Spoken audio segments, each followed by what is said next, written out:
DZRH, member, kapisanan ng mga broadcaster ng Pilipinas.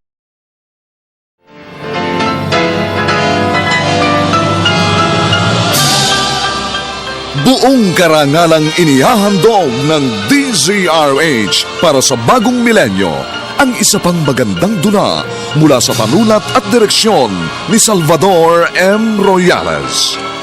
May pangako ang bukas.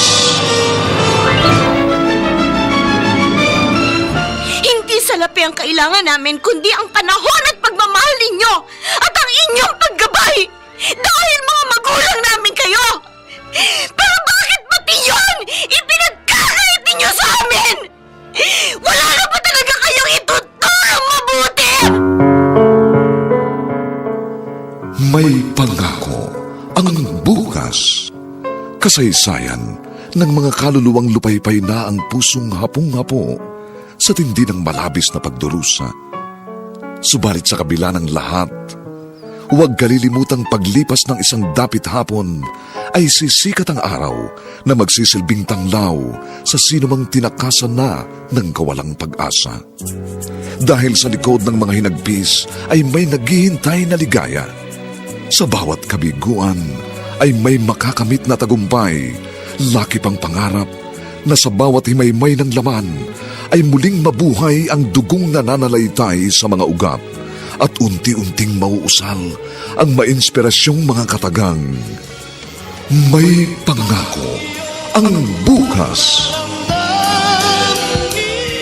May pangako ang bukas. Isa na namang natatanging dulang pangradyo na inyong aabangan at kalulugdan, mag-iiwan ng mga magagandang halimbawa at aral. May pangako ang bukas.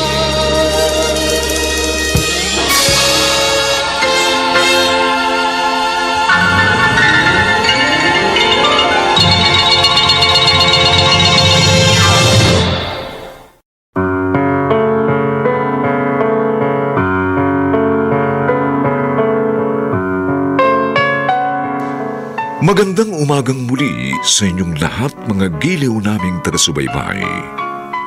Narito na po ang ika-4 na kabanata ng ating tampok na kasaysayan sa linggong ito, pinamagatang Wala na ba talaga kayong ituturong mabuti? Dito pa rin sa ating natatanging dunang May Pangako ang bukas.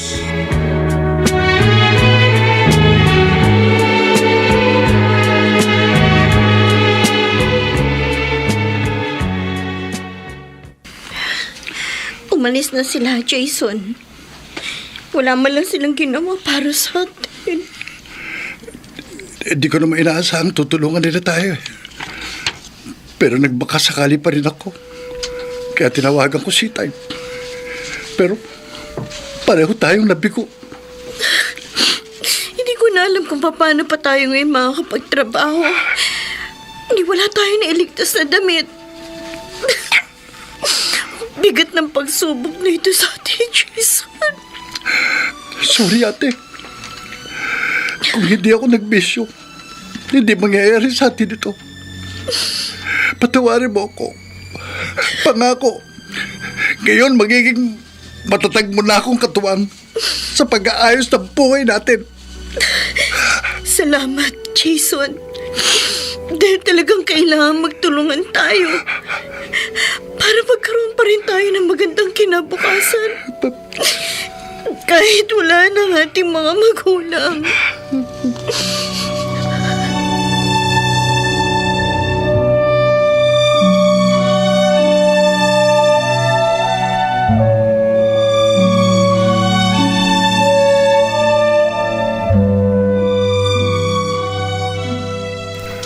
Nalulungkot ako. Hindi pala kayo natulungan ng mga magulang niyo. Wala palang naging saysay ang pagpunta ko kay Aling Burley. Hayop sila. Mga walang hiya sila. Ganun pa man, Nagpapasalamat kami sa pagmamalasakit mo, Marvin. Ang problema namin, hindi kami makakapasok sa trabaho kasi wala kaming damit na nailigtas. Huwag kang mag-alala, Jason. Magkasukat naman tayo eh. Kaya, dinalang kita ng mga damit na maaari mong magamit. Talaga, Marvin? Oo. Pati sapatos, meron din. Ate, makakapasok na ako. Ikaw na lang ang may problema. Tinawagan ko ng best friend ko, si Dinah. Sabi niya dadalan daw niya ako ng mga damit mamaya. Oh, mabuti naman. May ilang damit din akong binili para sa'yo, Blessy. Eto, dala ko rin eh. Para makapasok ka na rin sa trabaho. Nakakahiya na sa'yo. Ang dami mo nang nagawa para sa amin. Huwag mong isipin yun. Masaya akong matulungan kayo. Ay, siya nga pala. May nakita pala akong paupahan malapit sa amin. Ha? Hindi kung gusto nyo. Kukunin ko na para sa inyo. Mura lang yun. Pero... Huwag nyo nang Marvin, alalahanin ng down payment doon. Ako na ang bahala. Marvin, Pumayag ka na, ate. Kailangan talaga natin ng tulong ngayon para makabangon. sige. Ikaw ang bahala. Marvin, maraming salamat. Blessy. Napakabuti mo talaga.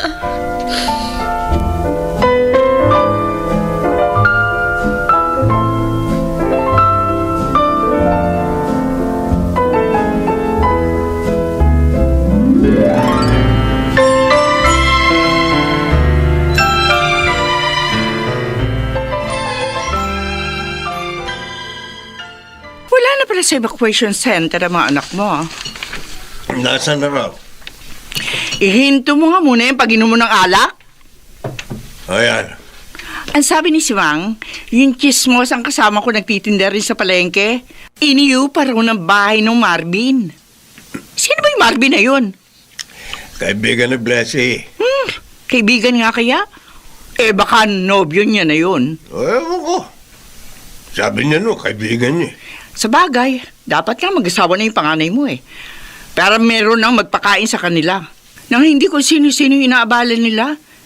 Hindi naman nila kayang tumayo sa sarili nilang mga paa. Huwag mo na nga sila isipin. Mahal, malapit na maubos na yung ininom ko. Ano ngayon? Bili mo ako ng isang bote pa. Isang bote na naman? Oh, Ikaw sobra na yung pag-inom mo. Pag nagkasakit ka, naku, bahala ka sa buhay mo. ito naman oh. Sige na. Oo na. Pero Anton gusto ko lang malaman mo, ayoko mag-alaga na may sakit. Ayaw ko!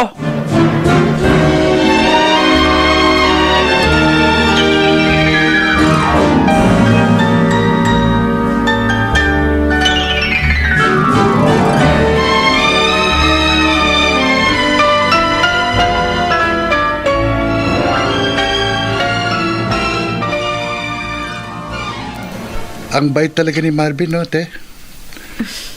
Tinulungan na nga niya tayong makalipat dito. Binigyan pa tayo ng mga kagamitan sa bahay. Kaya nga hiyang-hiya na ako talaga sa kanya. May itatanong lang ako. Nanliligaw ba siya sa'yo? Ha? Oo. Pero sabi niya, hindi naman daw siya nagmamadali. Handa raw siyang hintayin ang tamang panahon para sa amin. Ang bait talaga niya. Wala akong masabi. Alam mo, te, boto ako sa kanya. Ano? Sana, siya na lang ang maging boyfriend mo balang araw. Tagal pa yun. Tulog ka na nga. Inuubo ka, oh. Naulan na kasi ko kaninang pauwi dito sa atin. Pero, mawawala din ito.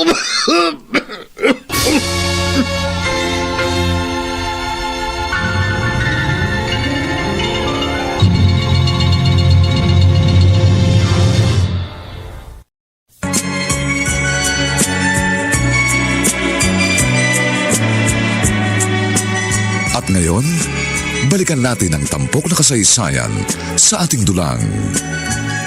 May pangako ang bukas.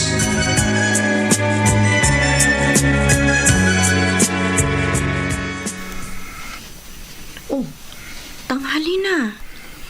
Bakit Bakit kaya hindi pa bumabangon si Jason? Pasok siya ngayon eh. Mahuhuli na siya. Teka nga't gigisingin ko na. Jason. Jason, tanghali na. Ate, hindi ako makapapasok. Ha? Bakit? Nanginginig ka. May lagnat ako eh. At kinikilaw ako. Oo nga. Ang init-init mo. Teka, sandali. Painumin kita ng gamot sa lagnat. Tatawag tuloy ako doon sa pinapasukan mo nang malaman nilang lagay mo.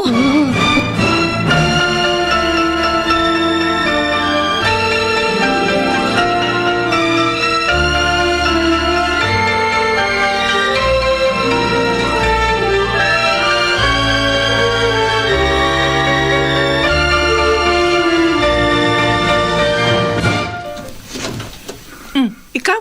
Anong kailangan mo? May mahalaga akong sasabihin sa asawa natin. Nagpunta ka ba rito para mambwisit? Sino yung dumating sa ba? Ako. Merly? Ano ginagawa mo dito? Tinawagan ako ni Blessy. May sakit daw si Jason. Pinapupunta tayo. Yung anak mo siguro yung tawag sa cellphone mo kanina. Hindi ko lang pinansin. Bakit hindi mo sinabi sa kanya? Kung hindi rin lang po pagkakapirahan, ayoko inaabala kami, no? Aba, malditang to. Tama na nga yan, ha? Baka mag-away pa kayo. Ano, pupunta ka ba? Ano ba naman ang mga yun? Inaabala pa tayo, yan. Lalaki na nilang kalabaw. Nagsalita si Blessy. Kailan daw natin dadalawin ang kapatid niya? Kapag patay na. Ang babaeng yun, oh. Nakukonsensya naman ako. Kaya pumunta ka na rin. Sige. Susunod na ako sa'yo. Siguraduhin nyo lang. Talagang sa mga anak nyo lang ang punta nyo, ha? Kung gusto mo sumama ka, buisit. Buisit ka rin. Tama na!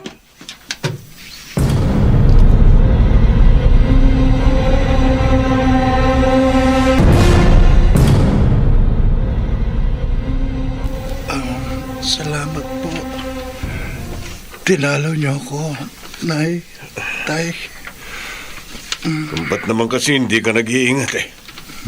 O yan tuloy, nagkasakit ka. Hindi niya naman po gusto mangyari yun, Itay. Kasi naman, pinilit ko lang yung ama nyo na magpunta dito. Dahil nga, kinonsensya mo ko. Napilitan lang pala kayo eh. Ng pagdalaw sa akin. Gusto ko lang naman maramdaman ninyo kung gaano po namin kayo kailangan. Pero wala rin palang saysay ang ginawa ko. Nainis lang kayo. Wala kami may bibigay na pera sa inyo. Dapat naman kasi mag-asawa ka na, Blessy.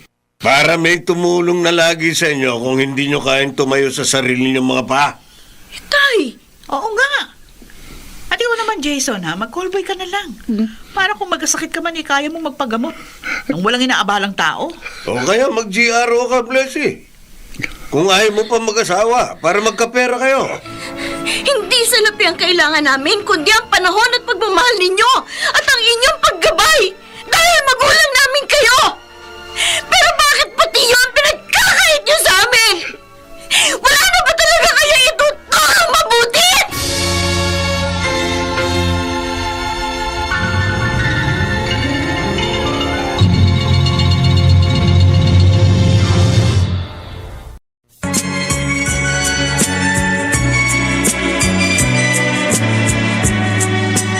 At ngayon, balikan natin ang tampok na kasaysayan sa ating dulang.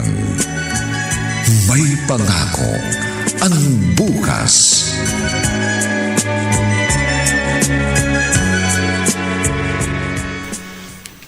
Mabuti naman at nakapasok na uli si Jason sa fast food. Oo nga. At sa awa ng Diyos, gumaling din siya. Ay, Marvin, may gusto sana ako itanong sa'yo. Ano yun? Tungkol dun sa narinig kong pinag-uusapan ninyo ng mama mo, ang pangailangan ng agency nila ng DH para sa Lebanon. Ba't mo naman naitanong ang tungkol dun? Maganda ba ang kita doon?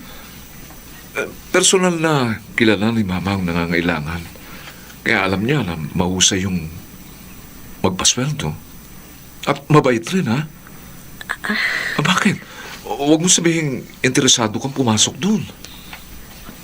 Oo, sana.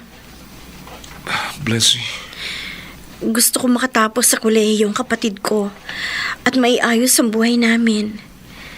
Pwede niyo ba akong tulungan? Blessy, malulungkot ako ng sobra pag umalis ka. Pero, alam kong maganda ang layunin mo. Kaya okay, sige. Nasabihin ko kay Mama na tulungan ka.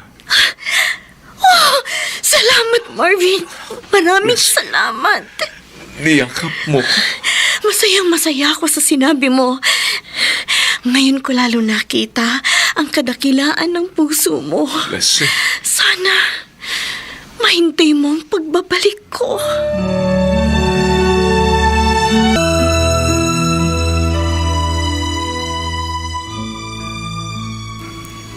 Oh, bakit hindi pa natutulog ang kapatid ko? Maaga niyo pa ako ihahatid ni Marvin sa airport. Ate, talaga bang tuloy na tuloy ka na? Huwag kang malungkot. Para sa'yo. Kaya gagawin ko to. At saka, mabilis naman lumipas ang 3 taon. Parang ang hirap pag-isa, ate. Kaya nga kay Marvin kita inihabilin. Natitiyak kong hindi kanya pababayaan. Kaya natin ito, Jason. Tutulungan tayo ng Diyos. Sige, ate. At promise ko sa'yo, hindi ko sasayangin ang pagsasakripisyo mo.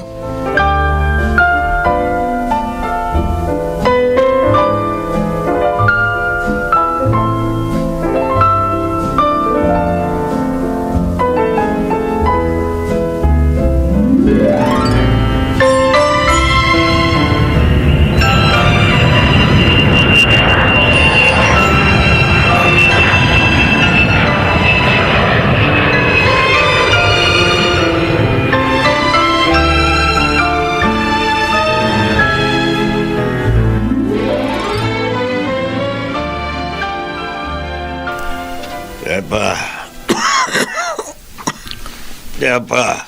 Bakit ba? Oras na no. Pag-inom ko ng gamot. Pakikuha mo ang gamot ko. Ay, nako, buwisit ka. Bumangon ka nga dyan. Hindi mo ko alila, no? Sepa naman. Ay, sinabi ko na sa'yo. Ayoko mag-alaga na may sakit. Pero hindi ka nag-iingat eh. Lumaklak ka pa rin na lumaklak. Patawad na. Ay, Leche ka. Alis na ako. Bahala ka na dyan sa buhay mo. Wag, Sepa. Huwag kang umalis. Huwag mo akong iwan.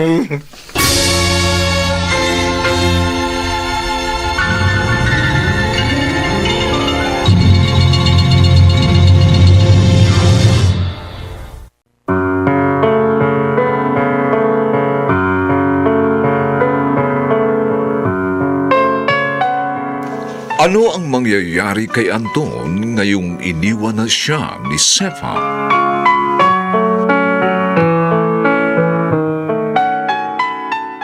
Mga nagsiganap, Rosana Villegas, Lionel Benjamin, Bobby Cruz, Susan Robles, June Legaspi, at si Chiquit del Carmen Amor sa papel na Blessy. Nilapatan ang tunog ni Jerry Mutia. Sa musika ni Buboy Salonga. Superbisyong teknikal ni na Eric Lucero at Bong Muyar. Ang kasaysayang ito ay mula sa panulat ni Telma Corporal Alcantara at sa direksyon ni Roberto Bobby Cruz. Ito po ang inyong kaibigan June Martin Legaspi, nag-aanyayang huwag po ninyong kaliligtaang sundan at pakinggan ang kapanapanabik at mainit na huling kabanata ng kasaysayang ito. Wala na ba talaga kayong ituturong mabuti? Dito pa rin, sa ating natatanging dulang, may pangako ang bukas.